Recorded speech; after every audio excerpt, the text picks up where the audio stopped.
Our former dean of thrice blessed memory, Father Alexander Schmemann, and a famous homily he gave, in fact, it was to be his last homily, and it's commonly called Thank You, O Lord. He starts it off with, everyone who is capable of thanksgiving is capable of salvation and eternal joy. There's this cliche about the worthless treasure, and it appears sometimes in children's stories or movies. It usually involves the protagonist seeking out an obscure treasure, something alluring or seemingly valuable. But through twists and turns, they eventually come to find out that the value is not in the treasure itself, but in the people and events along the way. Instead of calling it the worthless treasure, for us, I would change it to the priceless treasure. There is simply no substitute for the treasure that has been given to us along the way to getting our MDiv or our MA degree. Once you realize what God did with his self-emptying, you try to emulate, even if in a small way, and be humble and to come and learn. It's an institution that is self-emptying and allowing, I think this is the one spot in the world that allows for students to coexist and to live together. I came in here as Christian first, and then Orthodox, and then Coptic. And I'm more that now than ever, seeing the icon of Christ in every single one of you. And I think that's the one thing we miss in the world we live in. I can read all I want about Eastern Orthodoxy. I can read about the Eastern Orthodox great fathers and saints. But once you experience it, once you live it, once you see Christ and its members, once you see the members praying and uniting with the Eucharist, uniting with life himself, then you realize that, yes, where there is Christ in each of us, then there is way, truth, and life. We are here because we all are Christian, and we are all worship one Christ. And that hasn't been the case for a long time, but here at St. Vladimir, that is the case. That this seminary balances that. We'd have to admit that on the one hand, as an institution, this place has completely crushed us. It's taught us to realize that we cannot sustain the self-image that we came here with, of being able to say yes to everything that's asked of us, of being able to agree to do or think that we can do everything that will be demanded of us. And so we have to face our limits. We have to admit that we can't without Christ. So the institutional side of it has crushed us to this good effect.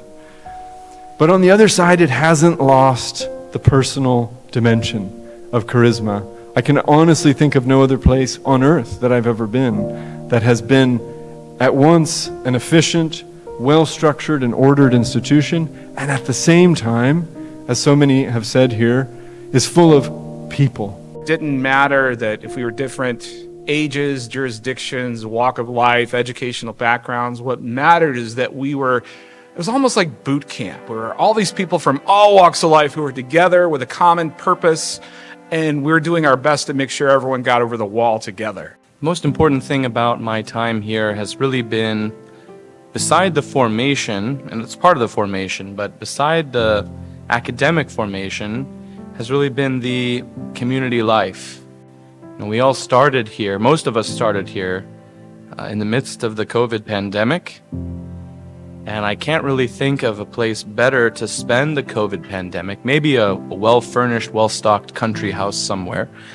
But other than that, being at this seminary is probably the best place to spend the pandemic, because we actually had services, we had community, we got to be around each other.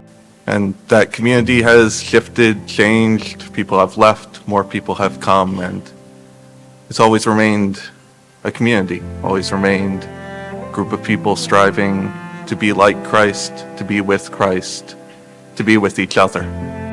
I'm so grateful for these 2 years, to have been in a completely different community in the other side of the US, and just to be able to get to know God in a different way, in a different context, and to know His wonderful love and His wonderful providence, and how He truly is a shepherd who never leaves our side. The first day that we were here, we got told that we're not here to learn, we're here to learn how to pray. And if we can come out learning how to pray, then we will have done well. And so over the last 2 years, this institution has really done a good job of combining the head knowledge with the heart knowledge, and living in a community where everyone is seeking Christ has just been such a wonderful blessing. Seminary has taught me this new sense of vision, new ways of thinking about things, new ways of praying about things, new ways of loving others, new ways of empathizing with others. Some of you know that after graduation, I will be embarking on more punishment and starting medical school. And in medical school, I think it's really unique coming in with this perspective of this new vision, especially as medicine becomes and travels on this trajectory of this limited vision where we're always concerned about treating a tissue or treating a disease instead of seeing the whole person and treating the whole person with love and compassion and empathy. So I'm so thankful to the seminary for giving me this new sense of vision. I feel like I've really been handed something. I've been traditioned something in my classes through all of my professors. There's something for me to grab onto here, and something that is life, and it is Christ. Even though I come from an Orthodox country, truly this is a place where I learned what it means to be ethically Orthodox. And I want to thank everyone, because you guys really showed me what it means to be loved. I've been broken here. Beautiful seeds have been sown into my life here. They've been watered here. It's just been a beautiful journey.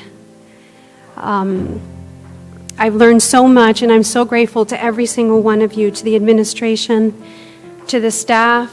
I have felt discipled by them through their words, through their teachings, and through the beautiful, kind words and connections through every single one of you who has said something to me at some point. I'm so grateful. I feel like a completely different person. We all chose to be very vulnerable together and to expose our weaknesses to one another in such a way that was really the biggest support that I could ask for outside the monastery.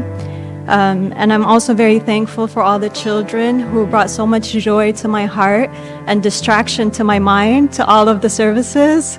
I'm not sure how I'm going to accommodate myself again to monastic services. I was really actually sick when I arrived, and I went through a period of sickness being here, and it was very, very challenging. Was not expecting to be stretched in such a way, but was just astounded by the support and the love of my fellow students and of the faculty and the staff who made everything possible in that time. And I remember at one point when I was here, and I just looked around, and I was looking at Yuri and Raphael, and I just realized this is not a normal place. The people here are very, very special people. These are not normal people working in a seminary. These are angels. I was 23 years old when I got here, and I look around and I see a bunch of men with wives and children and pre-careers that they had before getting here, and I'm like, I'm a child. And that's really how I felt. And I might still kind of be a child. I'm only 26 now, 3 years later. But I must say, St. Vlad's is a wonderful place to learn to be an adult, to grow up. When I came to seminary, I was convinced that I knew everything already. I grew up in the church. People had been telling me for years I was going to come to seminary, and I read a few books. I was an altar boy for a little bit, and so I knew it all.